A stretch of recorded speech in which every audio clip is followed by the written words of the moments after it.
Four kingdoms. Following common historical interpretations, this view identifies the first four kingdoms of Daniel's prophecy as 1. Head of gold, Babylonian Empire. 2. Chest and arms of silver, Medo-Persian Empire. 3. Abdomen and thighs of bronze, Greek, Macedonian Empire. 4. Legs of iron, and feet of iron and clay, often seen as the Roman Empire, specifically its later divided phase, East and West. First kingdom, gold lion, explicitly identified as Babylon or King Nebuchadnezzar, Daniel 2:38. Second kingdom, silver bear.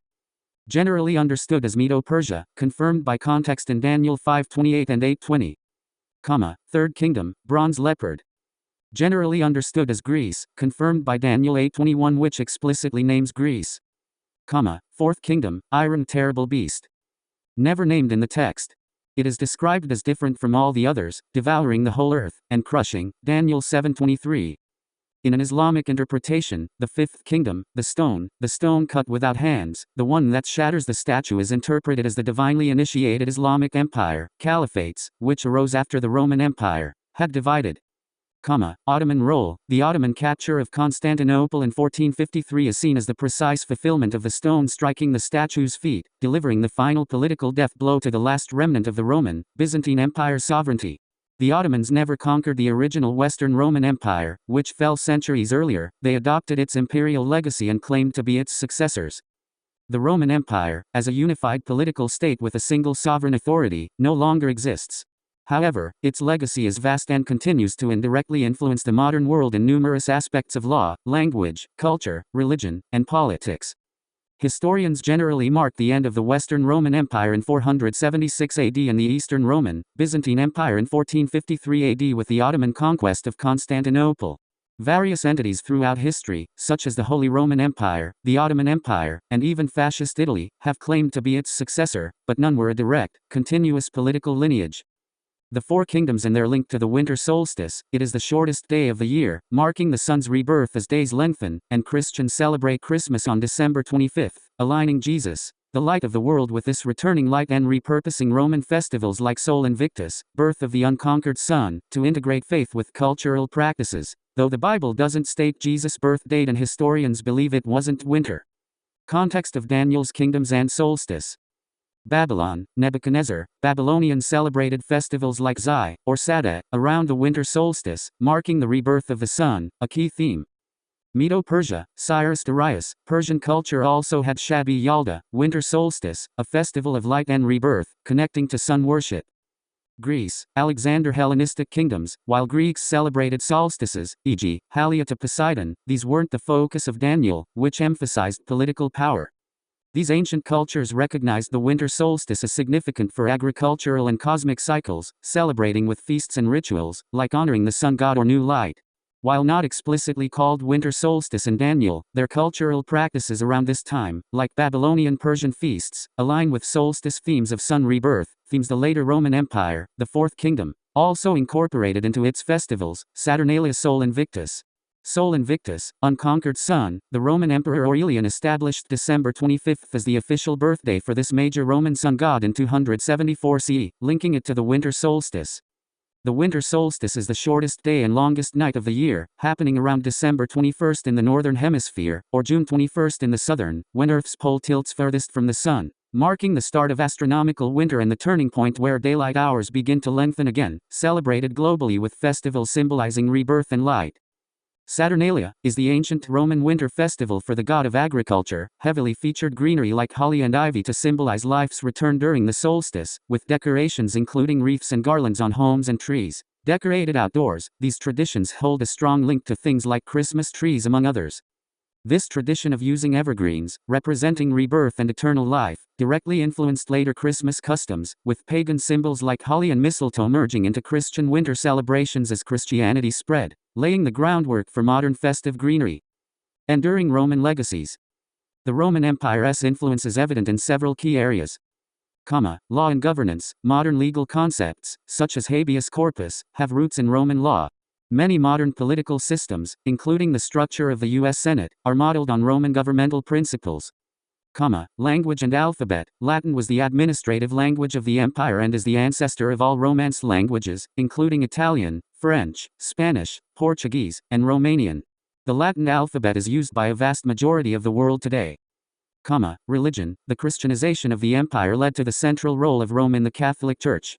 The Pope holds the ancient title of Pontifex Maximus, a position once held by Julius Caesar. Vatican City is the only country in the world where Latin is an official language. Infrastructure and engineering. Many Roman-built structures, such as aqueducts, roads, like the Appian Way, and monuments, still exist across Europe and North Africa. Modern infrastructure continues to utilize Roman engineering principles like arches and paved road systems. Calendar and timekeeping. The Julian and later Gregorian calendars used today are of Roman origin, and the names of months are derived from Latin. Architecture and art. Roman architectural styles, featuring columns, domes, and arches, have been revived repeatedly throughout history, e.g., during the Renaissance and in neoclassical design, and are prevalent in government buildings and public monuments worldwide. Ultimately, while the Roman state is gone, its cultural and institutional framework forms a fundamental part of Western civilization's identity and function. Novus Ordo Seclorum, meaning a new order of the ages, originates from Roman poet Virgil's fourth eclogue, where he wrote, Magnus ab integro seclorum nascitur ordo, a great order of the ages is born anew, prophesying a new golden age of peace with a new generation, progeny, race, as well as the return of Saturn, that is Saturn's return. Islam's rise in the 7th century directly challenged the Byzantine Empire, the Eastern Roman Empire, leading to rapid territorial loss for Rome in the Levant, Egypt, and North Africa. Initiating centuries of intermittent conflict and rivalry, though not constant, unified opposition for 1,500 years. Instead, it was a dynamic power shift and religious political struggle, culminating in Muslim control over formerly Roman lands and later raids on Rome itself, as Byzantines and caliphates contended for power, faith, and territory. In Islamic tradition, the lunar cycle is the foundation for all religious festivals, and the day of Monday is uniquely honored due to its deep connection with Prophet Muhammad's life. The significance of Monday. Yom al-Ithnain. Monday is considered a blessed day in Islam because it marks several of the most critical milestones in the Prophet's life. Birth. Prophet Muhammad was born on a Monday, specifically during the month of Rabi al-Awwal in the year of the elephant. Revelation. The first verses of the Quran were revealed to him on a Monday at Cave Hira. Migration. Hijrah. He departed for Medina on a Monday and arrived there on a Monday. Passing. He passed away on a Monday in the 11th year of the Hijri calendar. Deeds. Islamic teachings state that a person's deeds are presented to God every Monday and Thursday. Note on Moon Day. While the English word Monday is etymologically derived from Moon's Day, the Arabic term for Monday is Yom al-Ithnain, meaning the second day. Islamic lunar festivals in 2026. Because the Islamic calendar is lunar, these dates shift annually by about 11 days. For 2026, the primary observances are Ramadan, predicted to begin on Wednesday, February 18, 2026. This is a month of daily fasting from dawn to sunset. Eid al-Fitr, predicted for Friday, March 20, 2026, celebrating the end of Ramadan. Eid al-Adha, predicted for Wednesday, May 27, 2026, commemorating Prophet Ibrahim's sacrifice. Mawlid al-Nabi, the Prophet's birth anniversary, observed on Tuesday, August 25, 2026.